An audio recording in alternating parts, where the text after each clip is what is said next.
Hi everyone, आप सभी लोग के लिए सुबह सुबह गुड न्यूज़ है। दिल्ली यूनिवर्सिटी ने पीजी कोर्सेज का जो एडमिशन है उसको स्टार्ट कर दिया है। तो एडमिशन सेशन जो 26-27 वाला है उसका रजिस्ट्रेशन स्टार्ट है। रजिस्ट्रेशन लिंक को हमने अपनी एक्सेल शीट पर डाल दिया। एक्सेल शीट हमारी व्हाट्सएप चैनल पर अवेलेबल है और व्हाट्सएप चैनल का लिंक आपको डिस्क्रिप्शन में मिल जाएगा। कोई भी डाउट हमसे पूछना होगा तो आप टेलीग्राम पर मैसेज कर सकते हैं।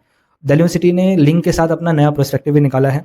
वो प्रोस्पेक्टिव 63 पन्नों का है और वो प्रोस्पेक्टिव आपको पढ़ना इंपॉर्टेंट है। बहुत सारे बच्चे हैं जो प्रोस्पेक्टिव पढ़ते नहीं हैं, लेकिन कई सारे सवाल जो आपके दिमाग में आएंगे या आने वाले होंगे, ठीक है, ड्यूरिंग एडमिशंस, उन सारे सवालों का जवाब उस प्रोस्पेक्टिव में अवेलेबल होता है। मैं रिक्वेस्ट करूंगा कि अगर आपके पास टाइम है तो उस प्रोस्पेक्टिव को जाके पढ़ लो, उसके ताकि आपको किसी सेकंड पर्सन पे डिपेंड ना होना पड़े। हालांकि हर एक छोटी से छोटी जानकारी इस प्रोस्पेक्टिव से मैं भी आपको समझाऊंगा, क्योंकि लिखी लिखाई बातें और जो एक्सपीरियंस वाली बातें उसमें थोड़ा बहुत तो फर्क होता है कि क्या एक्चुअल में चलने वाले। अब इसके बात करते हैं जितने भी बच्चे जनरल के हैं, ओबीसी एनसीएल के और ईडब्ल्यूएस के, उनका जो रजिस्ट्रेशन फीस है वो वन टाइम लगेगा, 250 है और ये नॉन रिफंडेबल है। एससी एसटी जो पीडब्ल्यूडी कैंडिडेट है उनके लिए 100 रुपीज़ आपका वन टाइम रजिस्ट्रेशन। जो बच्चे सिर्फ नॉर्मल ओबीसी है उनको जनरल ही कंसिडर करा जाएगा। नॉर्मल ओबीसी को इस बार जनरल के थ्रू ही एडमिशन मिलेगा, उनकी कट ऑफ भी जनरल में ही आएगी। अब थोड़ा सा मैं आपको एडमिशन प्रोसेस समझा देता हूँ, हालांकि आगे और अच्छे से मैं एक्सप्लेन करूंगा। देखिए, अब जो दिल्ली यूनिवर्सिटी का एक बार आप रजिस्ट्रेशन कर लेंगे तो इसे फेज़ 1 कहते हैं, ठीक है। एडमिशन 3 फेज़ में चलता है। फेज़ 1 में आप रजिस्ट्रेशन करेंगे, अपनी सारी डिटेल खुद से भरेंगे एंड ज़्यादातर डिटेल्स को आप एनटीए की वेबसाइट से डायरेक्टली लिया जाएगा। कई सारी डिटेल को आप चेंज भी कर सकते हैं। खासकर आप अपना कैटेगरी सर्टिफिकेट जो चेंज करना चाहते हैं, आप डॉक्यूमेंट अपलोड करना चाहते हैं, वो सारी चीज़ आप चेंज करवाएंगे, उसमें कोई प्रॉब्लम नहीं, ठीक है। उसके बाद फेज़ 1 में जैसे आप रजिस्ट्रेशन कर लेंगे आपको पेमेंट करना पड़ेगा।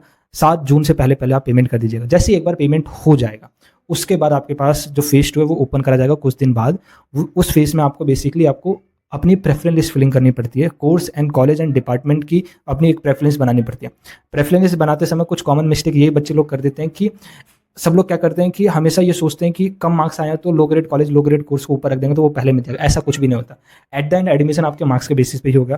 तो हमेशा अपने प्रेफरेंस बनाते समय टॉप टू बॉटम ही बनाना, सबसे अच्छे से सबसे बेकार, कि अगर हो सके कि अगर मेरे को कोई छठे या 8वें नंबर का प्रेफरेंस मिलता है और मैं उसको अपग्रेड में लगाता हूँ और मेरी किस्मत चमक जाती है और वो मेरे को दूसरे तीसरे या चौथे नंबर का मिल जाता है तो छठे से तो बेटर ही है ना। इसलिए ताकि आपके पास अपग्रेड का ऑप्शन अवेलेबल हो। ऐसा ना हो गलत कोर्स गलत कॉलेज आपने ऊपर रख दिया और वही आपको पहले मिल जाएगा और उसके बाद आपके पास अपग्रेड का ऑप्शन नहीं है। आपको किसी भी राउंड में सीट अलोकेट होता है ना, मान लीजिए नॉर्मल 3 राउंड होते हैं। नॉर्मल 3 राउंड में से फर्स्ट और सेकंड राउंड में अगर आपको सीट अलोकेट होता है तो 5 दिन का टाइम लगभग कॉलेज के पास होता है। आपके सारे के सारे डॉक्यूमेंट, आप सीट को एक्सेप्ट करते हैं, देन 5 दिन का टाइम कॉलेज के पास है, सारे डॉक्यूमेंट वो वेरीफाई करेंगे। वेरीफाई करने के बाद अगर सब कुछ ठीक रहता है देन आपके पास पेमेंट लिंक आता है। आप जैसे पेमेंट करेंगे उस कोर्स का आपका उस कॉलेज और कोर्स में एडमिशन हो गया। देन उसके बाद आपके पास ऑप्शन आएगा अपग्रेड का। फर्स्ट एंड सेकंड राउंड वालों को ही आता है अपग्रेड। जैसे आप अपग्रेड करेंगे तो आगे आने वाले जितने भी फर्दर राउंड्स है उसमें आपको अपग्रेड मिल सकता है। ऐसा चांस है, 100% नहीं है कि अपग्रेड मिलेगा, लेकिन चांस है कि मिल सकता है। मिलेगा तो ऑटोमेटिकली आपका नाम पुराने वाले कॉलेज से कट के नए वाले कॉलेज में चले जाएगा। जितना भी फीस यहाँ दिया है वो वहाँ जाके आपका फीस एडजस्ट हो जाएगा, ठीक है। उसके अलावा अगर मान लीजिए आपने अपग्रेड पे कर दिया और कोई भी कॉलेज नहीं मिलता है तो आपको टेंशन लेने की जरूरत नहीं, आपका पुराना वाला एडमिशन आपके पास ही रहेगा। उसके अलावा कई बच्चे ये सोचते हैं कि भैया हम अपग्रेड कर देते और हमें नया कॉलेज मिल गया और उसमें मेरे को जाना ही नहीं है। तब अगर मिल गया तो जाना ही पड़ेगा। उसके अलावा आपके पास कोई ऑप्शन भी नहीं है कि मेरे को पुराने वाले में रहना, आप कुछ नहीं कर सकते। इसलिए प्रेफरेंस हमेशा अच्छी बनाओ कि जो भी मिले वो हमेशा अच्छा मिले और आप हमेशा चले जाओ। उसके बाद आते हैं स्पॉट राउंड्स आते हैं। अगर आपको नॉर्मल 3 राउंड में एडमिशन नहीं मिलता है तो ऑटोमेटिकली आपका जो एडमिशन है वो स्पॉट राउंड में चले जाता है एप्लीकेशन, आपको कुछ करने की जरूरत नहीं। लेकिन जो बच्चे नए रजिस्ट्रेशन करना चाहते हैं, जिन्होंने यहाँ इस वाले अभी रजिस्ट्रेशन नहीं करा, वो स्पॉट में करेंगे तो 1000 रुपीज़ लगेगा। किसी भी कारण से नॉर्मल 3 राउंड में अगर यूनिवर्सिटी ऑफ दिल्ली ने आपका एडमिशन कैंसिल कर दिया है, व्हाटएवर द रीजंस, कि आपने फी पेमेंट टाइम पे नहीं करा है या फिर आपने सीट को एक्सेप्ट नहीं करा है टाइम पे या फिर आपने कोई गलत डॉक्यूमेंट वहाँ पे सबमिट कर दिया, आप जनरल कैटेगरी के थे आपने ओबीसी लिखा दिया और ओबीसी के थ्रू आपको क्या नाम है सीट मिल गई है, उस केस में आपका एडमिशन कैंसिल हो जाएगा और फर्दर राउंड्स में आप पार्टिसिपेट नहीं कर सकते। अगर आपको एडमिशन में आना ही है तो आपको स्पॉट राउंड में आना पड़ेगा और 1000 रुपीज़ देना पड़ेगा। ये कुल मिला के ओवरऑल आपको ऊपर से मैंने आपको एडमिशन प्रोसेस समझा दिया, आगे जाकर डिटेल में समझाऊंगा। खास बात बस ये याद रखो, अभी रजिस्ट्रेशन मत करना।